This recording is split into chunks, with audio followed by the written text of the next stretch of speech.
In this video, I'm going to show you how to create a new Google Calendar. If you navigate to calendar.google.com, you should see on the left side of your screen a menu of your calendars. If you do not see this menu, you can make it appear by clicking on the hamburger menu up here. To add a new calendar, scroll down, and under where it says Other Calendars, click on this little plus sign.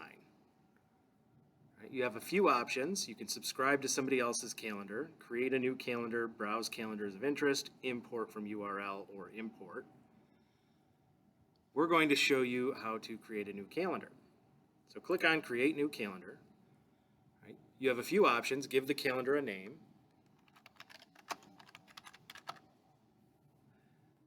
You can give it a brief description. If you're going to be sharing this calendar with others, I would recommend adding a description, as it will help others understand what the calendar is for and why it's being shared with them.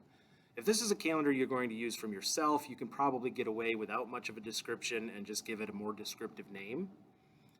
It might help to set the time zone. This should default to Chicago time. It might not, but it should. And when you have all of these settings the way you like, just click on Create Calendar.